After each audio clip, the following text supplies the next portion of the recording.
بنیادی ضروریات زندگی کے اگر میسر آ جائیں تو انسان بڑا سکھی وقت گزار لیتا ہے۔ بہت ساری باتیں لوگ کرتے ہیں، کہتے ہیں بنیادی ضروریات کی بڑی ضرورت ہے، صحت، تعلیم، فلاں فلاں فلاں، ساری باتیں اپنی جگہ ٹھیک ہیں، بلکہ بعض لوگ تو ایک مختصر سا جملہ بولتے ہیں، وہ کہتے ہیں زندہ رہنے کے لیے روٹی، کپڑا اور مکان کی ضرورت ہے۔ اگر آپ کو کھانا ملتا ہے، پہننے کو کپڑا ملتا ہے، رہنے کو چھت میسر ہے، تو پھر آپ کی زندگی آسانی سے گزرے گی، یہ ضروریات ہیں۔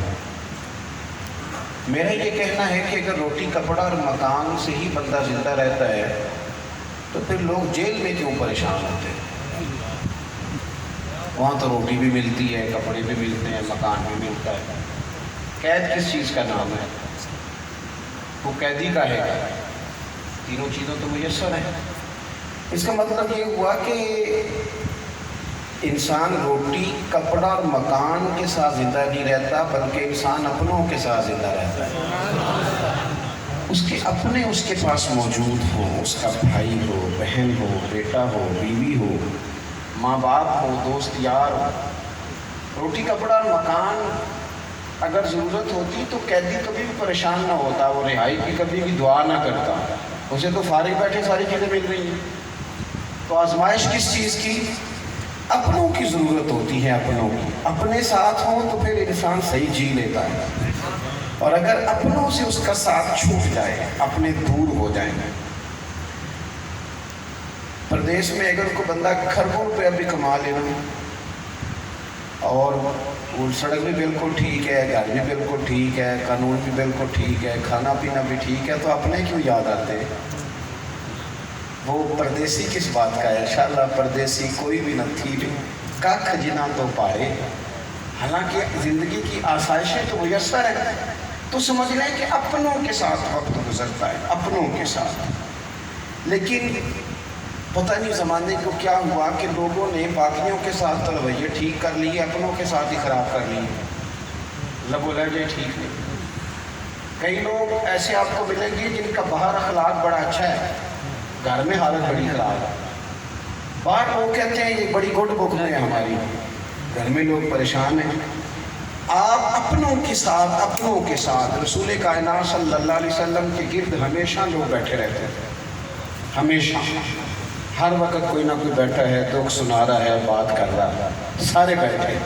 میرے رب کریم نے بیان فرمایا، اللہ فرماتے فَبِمَا رَحْمَةٍ مِّنَ اللَّهِ لِنْتَ لَهُمْ، کہا محبوب اللہ کی کیسی رحمت ہوئی ہے کہ آپ اپنے غلاموں کے لیے نرم دل ہو گئے۔ اللہ کی رحمت سے آپ ان کے لیے نرم دل ہیں۔ وَلَوْ كُنْتَ فَظًّا غَلِيظَ الْقَلْبِ لَانفَضُّوا مِنْ حَوْلِكَ، فرمایا اگر آپ سخت دل ہوتے تو یہ آپ کے پاس سے بکھر جاتا، یہ ٹوٹ جاتا۔ رویوں کی جو سختی ہوتی ہے، لب و لہجے کی جو ترشروئی ہوتی ہے، یہ لوگوں کو دور کر دیتے ہیں۔ ہم اخلاقی طور پر چند لوگوں کے ساتھ تو ہمارا رویہ ٹھیک ہونا بڑا ہی ضروری ہے۔ ایک اگر کوئی ہمارا ماتحت ہے، ملازم ہے، تو اس کے حق میں تو ہمارا رویہ بڑا ہی سونا ہونا چاہیے، بڑا ہی بہترین۔ اور دوسرا اپنے بزرگوں کے ساتھ، اپنے بڑوں کے ساتھ۔ بڑوں سے مراد کون ہے؟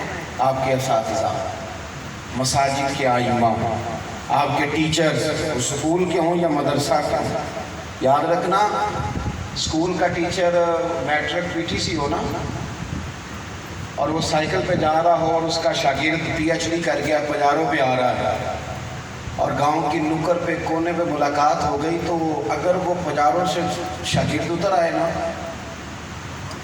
اور استاد جی کو آ کے سلوٹ کرے، حالانکہ وہ میٹرک پی ٹی سی ہے، یہ پی ایچ ڈی ہو گیا ہے، سلوٹ کرے اور کہ استاد جی میں نہ چھوڑ رہا ہوں گاڑی پہ بٹھا کے، استاد جی جائیں گے دوبارہ سائیکل پہ ہی، لیکن جب دوبارہ سائیکل پہ بیٹھیں گے تو انہیں محسوس ہوگا کہ میرا سائیکل پجاروں سے مہنگا ہے، میرا سائیکل پجاروں سے مہنگا ہے۔ کیوں مہنگا ہے؟ اس لیے کہ پجاروں والوں نے اتر کے سلوٹ کیا ہے، تو یہ مہنگا ہی ہو گیا نا۔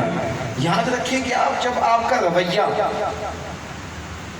صرف لفظوں کا ہی اچھا ہونا ٹھیک نہیں، رویے کا ٹھیک ہونا بھی بڑا ضروری ہے، رویے کا، لہجے کا۔ قرآن مجید نے اسے بھی بیان کیا ہے. سورہ لقمان کی ابتدا میں حضرت لقمان اپنے بیٹے سے بات کرتے ہیں تو فرمایا وَلَا تُصَعِّرْ خَدَّكَ لِلنَّاسِ، کہا بیٹا لوگوں سے نا رخ ٹیڑھا کر کے بات نہ کرنا، اپنے رخسار ٹیڑھے کر کے. جناب لقمان اپنے بیٹے سے کہتے ہیں. کچھ لوگوں کے لفظ نہیں برے ہوتے پر ویسے ان کا چہرہ دیکھے نا تو لگتا ہے بیچارے کو کئی مہینے ہو گیا صحیح نہیں، پتہ نہیں کیا ہو گیا ہے، یہ کہاں کس چیز کا نام اس نے سنجیدگی رکھ لیا. کہا بیٹا لوگوں سے رخسار ٹیڑھا کر کے بات.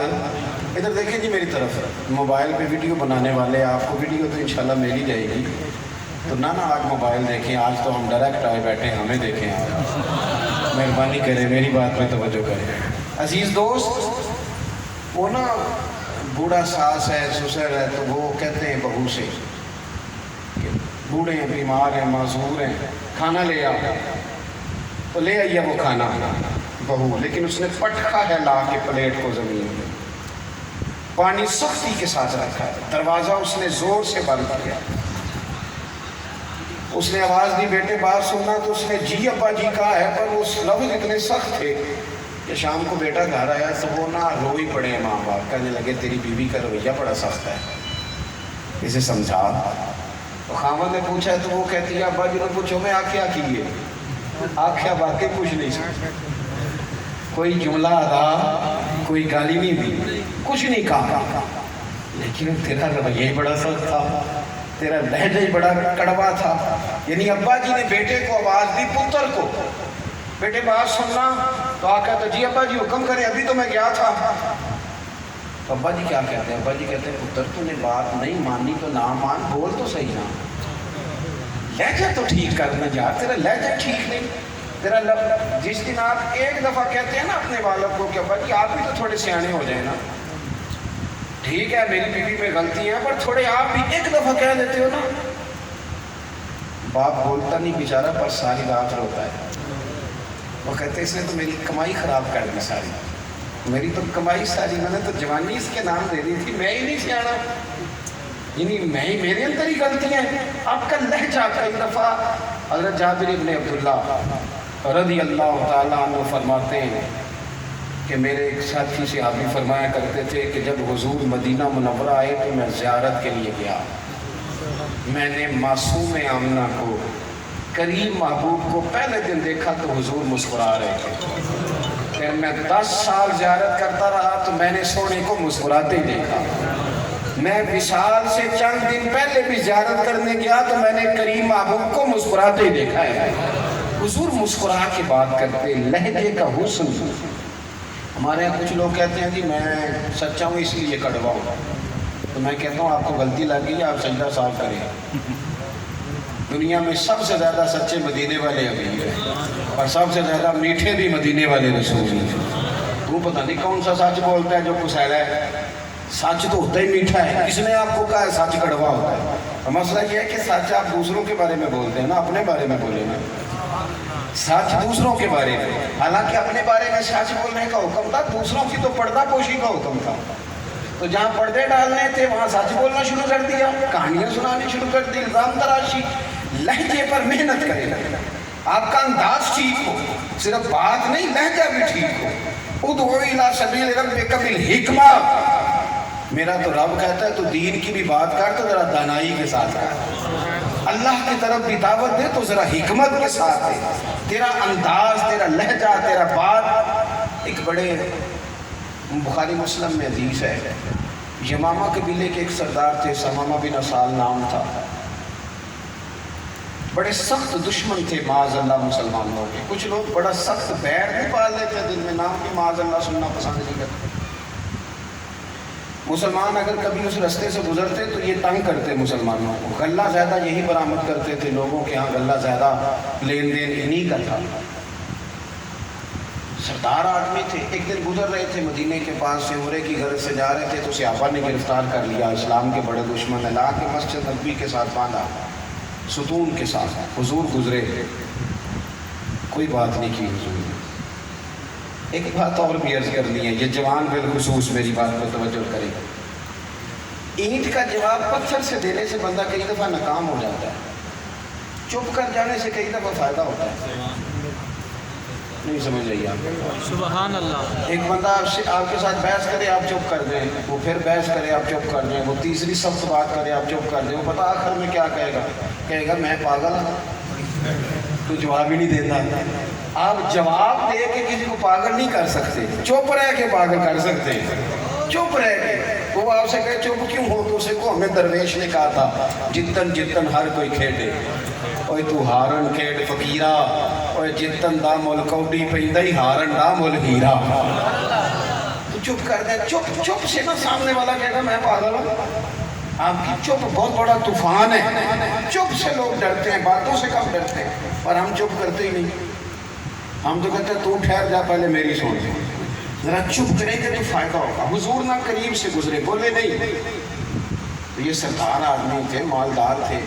نبی کریم قریب سے گزرے تو کہنے لگے اے محمد صلی اللہ علیہ وسلم، 3 باتیں آپ کے سامنے رکھتا ہوں. حضور سے کہہ رہے ہیں، کہہ دیے. مسجد نبی کے ستون سے بندے. کہنے لگے اگر تو آپ مجھے پیسے لے کے چھوڑنا چاہیں فدیہ تو میں غریب آدمی نہیں، اتنے آپ کہیں گے میں دے دوں گا. اگر آپ مجھے قتل کریں گے تو معمولی آدمی قتل نہیں کرے گا. یہ بات یہاں رکے گی نہیں. میں سردار ہوں، لوگ میرے پیچھے بڑے ہیں. اور تیسرا، اگر آپ مجھ پر احسان کریں گے نا تو میں احسان فراموش نہیں. ہاں پھر آپ کسی خاندانی آدمی اصلا نال جے دیکھی کریے تو نسلہ داک نہیں بول رہے. پھر آپ کسی خاندانی آدمی پر احسان کریں گے. حضور گزر گئے، کچھ نہیں کہا، بندے رہے. دوسرے دن پھر حضور قریب سے گزرے. پھر انہوں نے کہا اے محمد صلی اللہ علیہ وسلم، اگر قتل کرو گے تو میں کوئی معمولی بندہ نہیں ہوں، میرے پیچھے بڑی دنیا ہے. اگر آپ فدیہ لے کے چھوڑنا چاہیں گے تو میں غریب آدمی نہیں، جتنے آپ کہیں گے میں دوں گا. اور اگر آپ احسان کریں گے تو احسان مند رہوں گا. حضور پھر گزر گئے. تیسرے دن پھر حضور گزرے تو 3 باتیں پھر انہوں نے کی. صحابہ کہتے ہیں ہمارا دل تھا ذرا سختی کرے اس پر، اس نے بڑا ستایا ہے. یہ بڑا تنگ کرتے تھے، بڑے مخالف تھے. اور حدیث کا آخری جملہ جو ہے اس میں وہ خود بتاتے ہیں کہ میں بڑا مخالف تھا.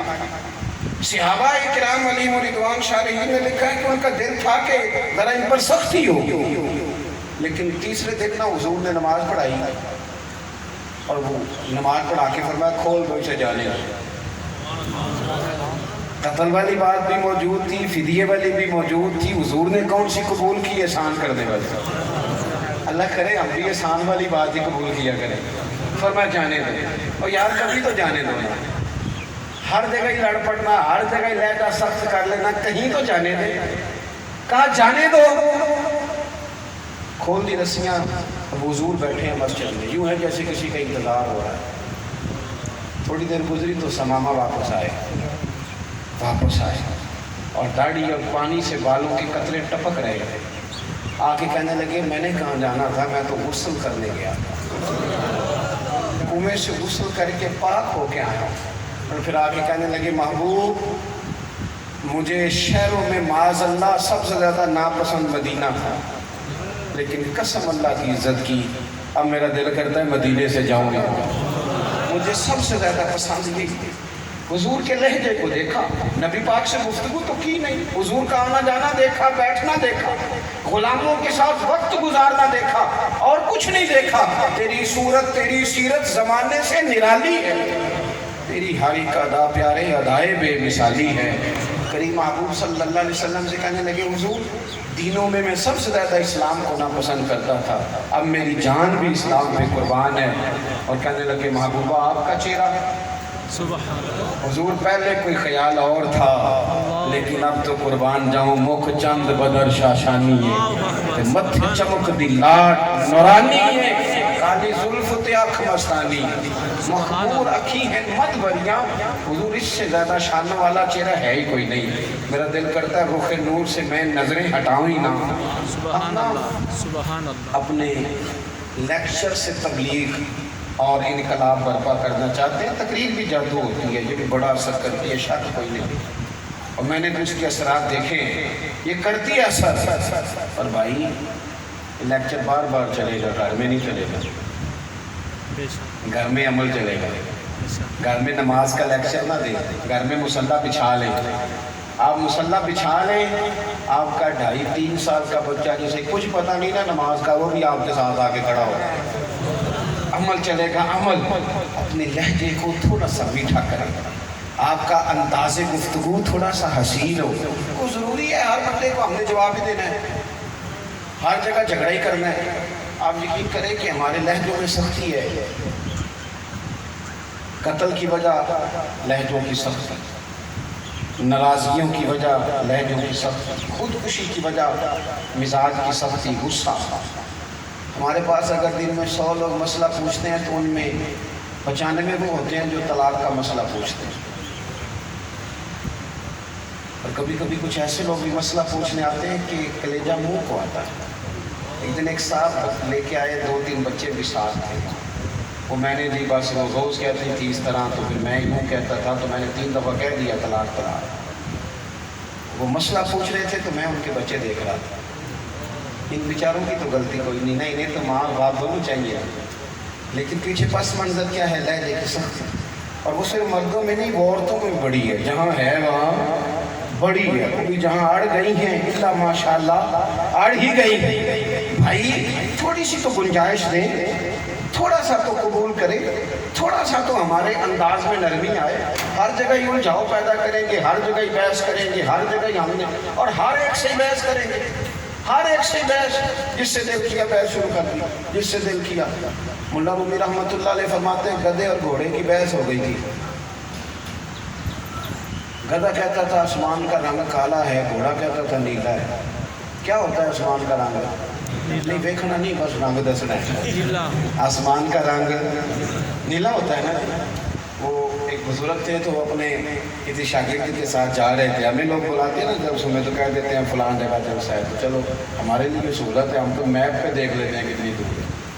لیکن وہ جا رہے تھے تو گاؤں نہیں پہنچ پا رہا تھا. تو حضرت مفتی شریف الحق صاحب امجدی رحمۃ اللہ علیہ، تو مفتی صاحب اپنے شاگرد سے کہنے لگے ابھی کتنی دور رہ گیا ہے؟ کہنے لگا حضور نظر آ رہا ہے، وہ سامنے نظر آ رہا ہے. تو فرمانے لگے نظر تو آسمان بھی آ رہا ہے، پر وہاں پہنچا تو نہیں جا سکتا.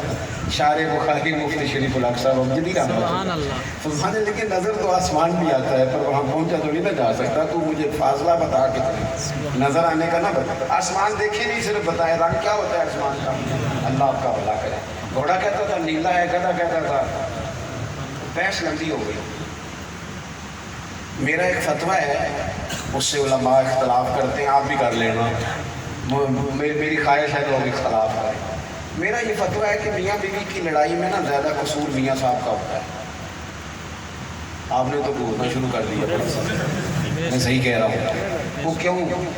وہ اس لیے کہ عورت کی عقل تو آتی ہے، تو میاں صاحب کی تو پوری ہے نا. تو ماحول کس نے صحیح رکھنا تھا؟ اور زیادہ غلطی کس کی ہوئی؟ میاں صاحب. ان کی غلطی زیادہ ہے، اس لیے کہ یہ سمجھدار زیادہ ہے، ان کا شعور زیادہ مضبوط ہے، ان کی اعصابی قوتیں زیادہ ہیں. ان کی غلطی زیادہ ہے. انہوں نے بات اتنی بڑھنے کیوں دی؟ چپ کر جاتے، کہیں باہر نکل جاتے، کچھ ایسا کرتے جس سے لڑائی ختم ہوتی. گدھے گھوڑے کی بحث ہو گئی. گھوڑا کہتا تھا آسمان کا رنگ نیلا ہے، تو گدھا کہتا تھا کالا ہے. بات زیادہ بڑھ گئی تو شیر بادشاہ تھا جنگل کا، اس کے پاس بات چلی گئی. شیر نے بات سن لی، سمجھ گیا کہ گدھے کی بات غلط ہے، گھوڑے کی بات ٹھیک ہے. تو کہنے لگا گھوڑے تیری بات بھی ٹھیک ہے اور تجھے عمر قید کی سزا ہوئی ہے. اس نے کہا بادشاہ بات بھی میری ٹھیک ہے اور عمر قید کی سزا بھی مجھے. اس نے کہا سزا اس بات کی نہیں کہ تیری بات ٹھیک ہے غلط ہے، سزا اس بات کی ہے کہ تو نے گدھے سے بحث شروع کر دی ہے. تو بڑا بے وقوف ہے. وَإِذَا خَاطَبَهُمُ الْجَاهِلُونَ قَالُوا سَلَامًا. جاہل ملے تو اس سے بحث نہیں کرتے، وہ تو سلوٹ کرتے. تو نے گدھے سے بحث شروع کر دی. تو ہمارے یہاں بھی بہت سارے لوگ ایسے ہیں جو گدھوں سے بحث شروع کر دیتے ہیں. ان سے بحث نہیں کریں، انہیں کہیں تو بڑا گدھا ہے، تجھے کیا سمجھائیں گے، ہم تجھے دلیل دے رہے ہیں. اور ایک اور بات شیخ سعدی نے لکھی ہے، وہ بھی آپ کو نفع دے گی. حضرت سعدی فرمایا کرتے تھے 40 علماء کو، یہ بڑی قیمتی بات ہے، اسے یاد رکھنا، 40 علماء کو ایک دلیل سے چپ کرایا جا سکتا ہے، کیونکہ عالم دلیل کو سمجھتا ہے. 40 علماء کو ایک دلیل سے چپ کرایا جا سکتا ہے، پر ایک جاہل کو 40 دلیلوں سے بھی چپ نہیں کرایا جا سکتا، کیونکہ وہ جاہل ہے، اسے پتہ ہی کوئی نہیں کیا کہا جا رہا ہے. اس کے لیے اینٹ کتاب ایک برابر. لہٰذا بحث نہیں کریں، الجھاؤ نہیں زندگی میں پیدا کریں. آپ ہنسیں یا چپ رہیں، تھوڑا مسکرا کے گزر جائیں. آپ تھوڑا سا نا لوگوں کو موقع دیں. ہر آدمی کے ساتھ آپ الجھیں گے نہ، بیچارے کا اتنا طرف ہے نہ حوصلہ ہے. حضرت عمر بن عبدالعزیز رحمت اللہ علیہ بڑے آدمی تھے، 39 سال عمر پائی۔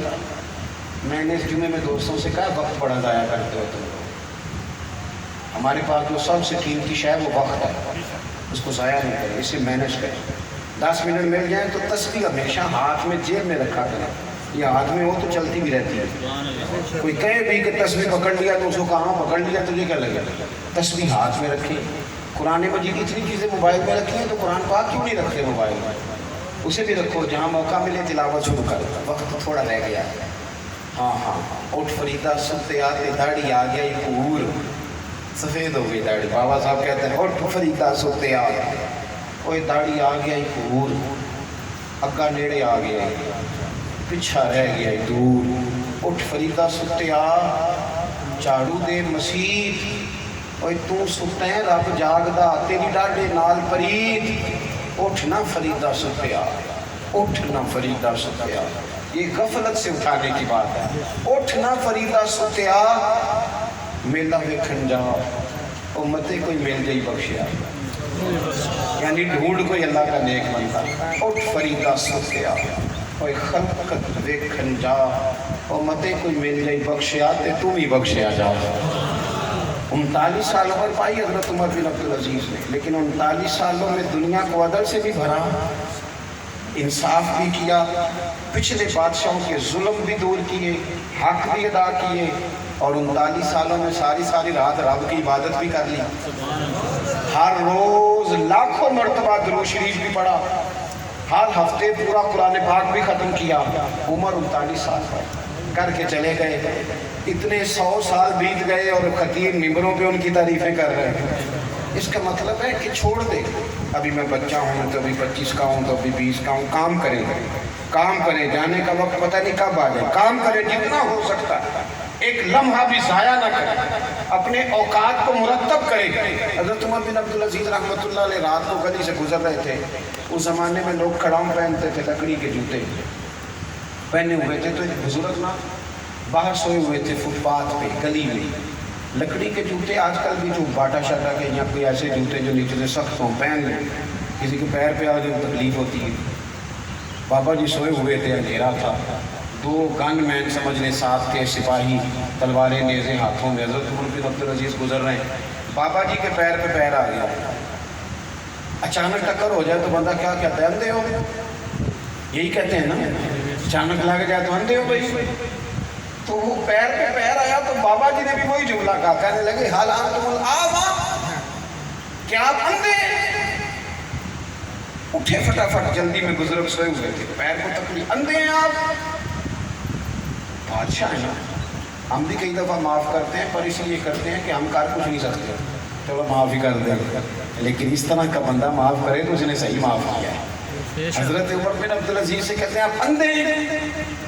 بادشاہ وقت، سپاہی ساتھ، جواب میں نہ ہنس پڑے، کہنے لگے نہیں، لہجہ دیکھیں ذرا، انداز دیکھیں، کہنے لگے نہیں بابا جی مجھے نظر آتا ہے۔ وہ جو سپاہی ساتھ تھے نا، یہ کیتلی چائے سے ہمیشہ زیادہ ہی گرم ہوتی ہے، وہ جو 7 سپاہی تھے نا، انہوں نے تلواریں نکال لی، کہنے لگے گستاخ کی گردن اڑانی ہے۔ بابا جی کہنے لگے تمہیں کیا ہوا؟ حضرت عمر بن عبدالعزیز کہتے ہیں کیا ہوا؟ کہا انہوں نے آپ کو اندھا کہا ہے؟ فرمانے لگے نہیں، انہوں نے تو نہیں کہا۔ جناب کہاں ہے؟ فرمایا نہیں کہا۔ حضور کہاں ہے؟ فرمایا بات بابا تم سے کر رہا تھا کہ مجھ سے کر رہا تھا؟ کہا حضور آپ سے ہی کر رہا تھا۔ فرمانے لگے بیوقوفوں، انہوں نے اندھا نہیں کہا، انہوں نے ایک سوال پوچھا ہے کہ آپ اندھے تو نہیں؟ میں نے جواب دے دیا نہیں مجھے نظر آتا ہے، اس میں لڑنے والی کون سی بات ہے؟ تو سادہ سا مسئلہ، انہوں نے پوچھا اندھے تو نہیں، تو میں نے کہا نہیں مجھے نظر آتا ہے۔ وہ بھائی کچھ تو مجبوریاں رہی ہوں گی، یوں ہی کوئی بے وفا نہیں ہوتا زندگی کے اندر اپنے لہجوں پر، اٹھنے بیٹھنے پر، ورنہ ہمارے اپنے تکلیف میں رہیں گے۔ دنیا میں سب سے بد نصیب وہ بیٹا، وہ پتر ہے بیٹا، پر اس کا ابا اسے آواز دیتے وقت 2 دفعہ سوچتا ہے پتہ نہیں کہاں سے بولے گا۔ اس کی ماں اسے آواز دیتے سوچے کہ اللہ جانے کیا جواب دے گا، برا ہی نہ بولے، وہ کتنا بد نصیب ہے۔ اپنے لہجوں کو ٹھیک کرے، اپنے رویوں کو ٹھیک کرے، انداز گفتگو کو ٹھیک کرے آپ، اور ساری توجہ جب بھی کوئی کام کرے ترجیحات کے مطابق کرے۔ چیزوں کی ترجیحات دین نے بیان کی ہیں. سب سے اول ترجیح فرض کی ہے، اس کے بعد درجہ واجب کا ہے، پھر سنت مؤکدہ ہے، پھر سنت غیر مؤکدہ ہے، پھر مستحب. درجات ہے نا دین میں، درجات کے مطابق کام کریں. حقوق العباد ہماری ذمہ داری ہے، اس کو بر وقت ادا کریں. آپ کی اماں اگر گھر میں آپ کو بلاتی ہے تو پھر آپ کے لیے پیر صاحب کے دروازے پہ جھاڑو دینا ضروری نہیں، اماں کو جا کے حاضری دینی ضروری ہے. کیا بات ہے. ہاں میں الحمدللہ ایک مرشد کا شیخ کا غلام ہوں، طریقت ہماری جان ہے. اور یاد رکھ لیں 100 ولی بیٹھ کے کہنا یا اللہ مرید کو بخش دے، اور اکیلا مومن ابا کہہ دے یا اللہ نام معاف کرنا، تو اللہ ابے کی بات مانتا ہے. اس لیے کہ حضور نے فرمایا رب راضی اس کا جس کا ابا راضی. بھائی حقیقتیں تو بہرحال حقیقتیں، حقوق العباد کا جو مسئلہ ہے اس میں گڑبڑ ہو سکتی. آپ چیزوں کو ترجیح، اور جس کے فرض ہی پورے نہیں اس کا سارا زور نفلوں پہ ہے تو یہ کام چلے گا. پہلے فرض، محفل تگڑی کرانی ہے، ختم تگڑا کرانا ہے اور نماز، یہ کہاں کا فلسفہ ہے. مجھے ایک دوست نے کہا میرے ابا جی فوت ہو گئے، کوئی عمل بتائیں. میں نے کہا 5 نمازیں پابندی سے پڑھو. کہتے وہ تو میں پڑھوں گا پر ابا جی کے لیے بھی تو کچھ کرنا ہے، وہ بھی بتائیں. میں نے کہا ابا جی کا کام بھی نماز میں ہی ہے. ربنا اغفر لی والی باری دیا ہے نا ابا جی اور اماں جی نماز میں. ہاں نہ تو کرو نا یار، ہے نا. تو 5 نمازیں پڑھیں انشاءاللہ. ہر نماز کی آخری رکعت میں ختم بھی شامل ہے، دعائے مغفرت بھی شامل ہے، اصالِ ثواب بھی شامل ہے. ترجیحات، ہم نہ خوابوں میں زندہ رہنا چاہتے ہیں، حقیقت میں ہیں. اصلی والا سفر کریں، اصلی والا. اصل آپ کے گھر میں 20 نوکر بھی ہونا تو اپنی بیوی کے محرم آپ خود ہیں، اپنی بہن کے محرم آپ. دیکھو ترجیحات رہیں. ایک صحابی نے کہا تھا، سیاستہ میں حدیث ہے، حضور میرا غزوے میں نام لکھا ہے اور میری بیوی پر حج فرض ہے، وہ حج پہ جا رہی ہے، حکم کیا ہے؟ میرا مجاہدوں میں نام لکھا ہے، جہاد پہ جا رہا ہوں. اللہ کے محبوب نے فرمایا تو یہاں سے نام کٹوا اور بیوی کا محرم بن کے حج کر دے جا. جو تیرے ذمہ داریاں ہیں ان کو تو ترجیحی بنیادوں پر ادا کر. ایک تو اپنے لہجوں کو، انداز گفتگو کو، اٹھنے بیٹھنے کو، لینے دینے کو. اللہ صرف مسجد میں نہیں ملتا، بلکہ آپ دکانداری توجہ سے کریں، اللہ وہاں بھی فضل فرماتا. ہاں ترمذی میں حدیث ہے، حضور فرماتے ہیں تو سچ بول کے تجارت کر، اللہ قیامت کے دن نبیوں کے ساتھ جگہ عطا فرماتا. آپ جہاں ہیں وہیں اپنے رویے کو دین کے مطابق کر لیں، اپنی زندگی حضور کی اتباع والی بنا لیں. جہاں بھی آپ ہیں، جس مقام پہ بھی آپ ہیں، جو بھی آپ کر رہے ہیں، دین اس کا نام ہے کہ دین مسجد میں بھی ہو، اور دین پارلیمنٹ میں بھی ہو، اور دین عدالت میں بھی ہو، دین گھر میں بھی ہو. جب ہم سودا تول لیں تب بھی دین ہو، جب کپڑا کاٹ کے بیچیں تو تب بھی. ہم ہر وقت دیندار ہوں، ہر وقت. اس لیے یاد رکھیں نماز 5 وقت ہے، ایمان ہر وقت ہے. 24 گھنٹے کا مسلمان بنے، پھر آپ دیکھیں گے کہ دنیا مسلمانوں سے بھر جائے گی، انقلابیوں سے بھر جائے گی. زیادہ شاید ہمیں پھر اس وقت لوگوں سے مباحثے نہ کرنے پڑیں، لوگ ہمارے رویے دیکھ کے ہماری طرف آ جائیں گے، اس طرف کا رخ کریں گے.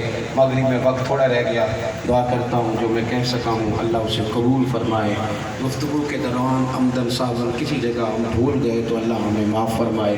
استغفر اللہ ربی من کل ذنب واتوب الیہ وما علینا الا البلاغ المبین.